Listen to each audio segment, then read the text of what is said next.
Hello friends.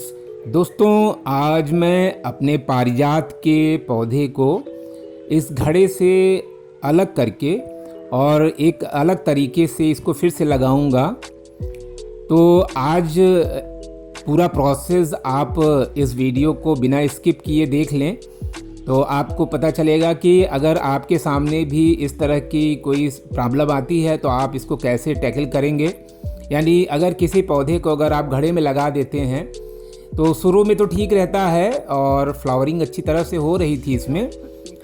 ये पौधा actual में लगभग 3 साल पुराना होगा। तो नर्सरी से मैं इसको ले आया था और इसको घड़े में ही लगा दिया था। उस समय मेरे पास कोई पॉट नहीं था और तब से ये इसी में पड़ा हुआ है। दोस्तों, इसकी स्टेम देखिए काफ़ी ये थिक हो गई है, लेकिन अब क्या है कि न तो इसमें निराई गुड़ाई हो पा रही है, न तो इसमें ठीक से मैं इसको फर्टिलाइज़र वगैरह भी ठीक से जो जिस तरीके से देना चाहिए उस तरीके से मैं इसको नहीं दे पा रहा हूँ। तो फ्लावरिंग जो इसकी होती है वो भी ठीक ठाक तो होती है, लेकिन जैसा मैं इसको चाहता हूँ कि खूब ये घना हो तो उस तरीके से ये नहीं हो पा रही है। तो सबसे पहले इसका ये घड़ा जो है इसको मैं किस तरह से कट करके अलग करूँगा। तो आप इस प्रोसेस को देखिए कि कैसे मैं इसको अलग कर रहा हूँ। और मेरी ये कोशिश है कि नीचे वाला पार्ट और इसके ऊपर वाला पार्ट जहाँ से मैं निशान लगा रहा हूँ दोनों पार्ट बच जाए। इससे क्या होगा कि दोनों में मैं कुछ प्लांट लगा पाऊँगा। शायद मैं इसको निकाल करके जो निचले वाले पार्ट में पारिजात को एक बार तो तुरंत तो मैं लगा दूंगा, उसके बाद कुछ दिनों के बाद इसको किसी बड़े पॉट में शिफ्ट कर दूंगा। तो फ्रेंड्स, ये देखिए, आप ध्यान से देख लीजिए कि कैसे मैं इसको इस तरह से अलग करूंगा दोनों पार्ट को। यानी नीचे वाला पार्ट अलग हो जाएगा, ऊपर वाला अलग हो जाएगा। कोशिश यही रहेगी कि टूटने न पाए। पहले भी मैंने ऐसा किया है। एक्चुअल में क्या होता है ना कि इतने ज़्यादा प्लांट हो गए हैं कि कभी कभी ऐसा होता है कि बस इन सब चीज़ों में भी लगा देना पड़ता है। तो लेकिन बाद में क्या होता है कि बस वही जैसा कि मैंने बताया कि निराई गुड़ाई में जो है थोड़ा दिक्कत आने लगती है, तो प्लांट का जो डेवलपमेंट है वो ठीक प्रकार से नहीं हो पाता है। तो दोस्तों, ये देखिए, इस तरह से कट करके मैंने इसको, अब ये देखिए, ये ऊपर वाला पार्ट ये उठ गया है और बिल्कुल सही सलामत है। तो ये इससे फ़ायदा ये होगा कि जो ऊपर वाला पार्ट है उसमें भी कुछ छोटे छोटे पौधे मैं लगा दूंगा। अभी देखता हूँ कि कोई पौधा मेरे पास अगर यूं ही पड़ा हुआ हो तो उसको सबसे पहले इसी में लगा दूंगा। और पारिजात को भी सोच ये रहा हूँ कि नीचे से उसको हटाऊं न, और उसी में उसका जो है हल्की सी ऊपर से रूट प्रूनिंग करके उसी में पड़ा रहने दूं। अभी तुरंत नहीं हटाऊंगा। अगर कोई बड़ा सा अच्छा पॉट मुझे मिलेगा तो उसमें उसको शिफ्ट करूंगा।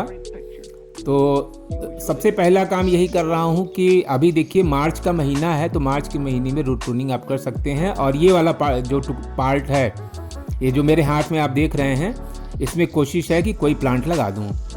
तो सबसे पहले ऊपर की रूट प्रूनिंग के लिए ऊपर की मिट्टी जो है पारिजात के पौधे की ऊपर से हटा दे रहा हूं। एक बार रूट प्रूनिंग कर देने से क्या होता है कि पौधे में एक तरह से नई जान आ जाती है और उसमें एक बार फिर से डेवलपमेंट का उसको अवसर मिल जाता है। इस घड़े में एक तरह से रूट बाउंडेशन हो गया था, यानी जड़ों को फैलने का अवसर नहीं मिल रहा था। तो क्या करूँगा कि जितनी भी फाइब्रस रूट्स हैं वो सब कट करके निकाल दे रहा हूँ। और इसके बाद क्या होगा कि नई जब जड़ें आना शुरू होंगी तो पौधा ऊपर से भी विकसित होगा। अब इसमें ये फ़ायदा रहेगा कि निराई गुड़ाई भी आराम से हो जाएगी। और जब भी फर्टिलाइज़र देना होता है तो सबसे पहले हल्की से उसकी गुड़ाई करना ज़रूरी होता है।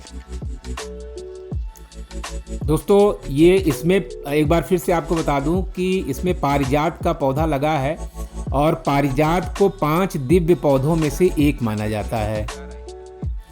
बड़ा ही शुभ पौधा ये माना जाता है। और इसके पीछे की कथा ये है कि ये एक्चुअल में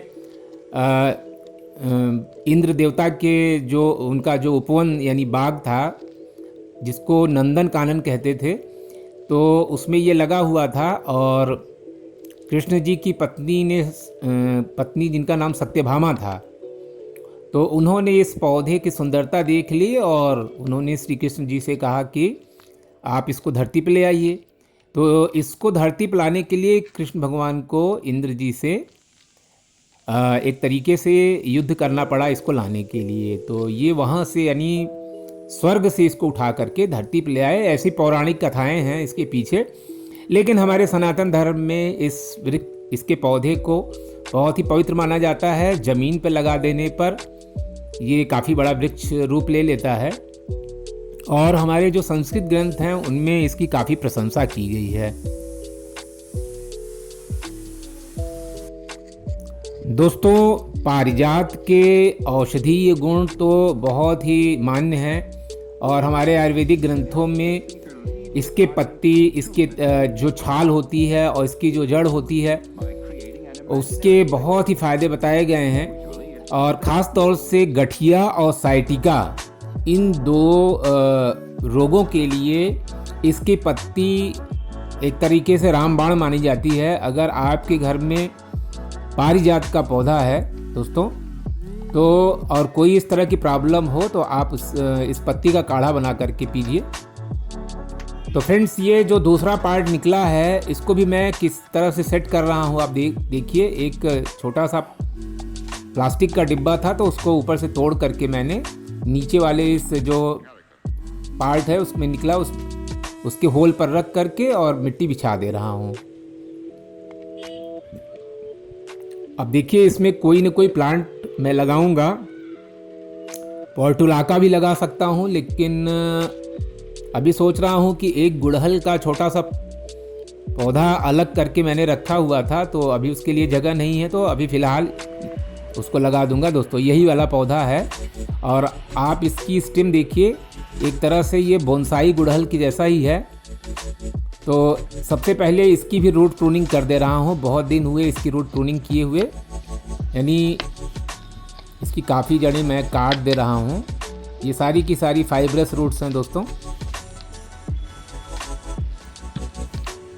तो रूट प्रूनिंग के जो फ़ायदे हैं वो मैं अपने एक वीडियो में अलग से मैंने डाल के बताया है कि रूट प्रूनिंग करने से पौधों को क्या फ़ायदे मिलते हैं। तो इस तरह से देखिए, एक बोनसाई गुड़हल जैसा बन जाएगा इस पॉट में।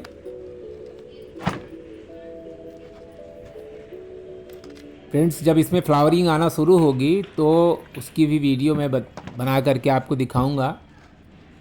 और इसमें मिट्टी काफ़ी कम है, लेकिन इस पौधे को पोषण जो मिलेगी वो जो बाहर से मैं बायो फर्टिलाइज़र वगैरह डालूँगा उससे मिलेगी। फ्रेंड्स, इस समय हम इसमें क्या डाल सकते हैं तो मैं आपको बता दे रहा हूँ कि घर में जो चावल वगैरह का पानी होता है या सब्जियों का छिलकों का पानी होता है, वो आप नियमित रूप से अगर इसमें डालते हैं तो कम मिट्टी में भी ये अच्छा रिस्पांस देगा।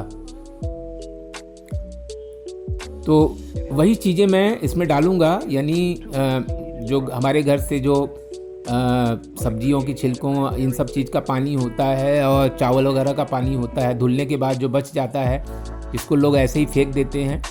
उसमें बड़ी प्रॉपर्टीज़ होती हैं, उसको पौधों में डालना चाहिए। तो ये देखिए, एक बोनसाई लुक वाला पौधा तैयार हो गया। अभी इसको कुछ दिन ऐसे ही छोड़ देते हैं कि देखते हैं कि इसमें क्या और डेवलपमेंट हो सकता है। और दोस्तों, इसमें जो फर्टिलाइज़र मैं डालूंगा वो है नीम खली और सरसों की खली।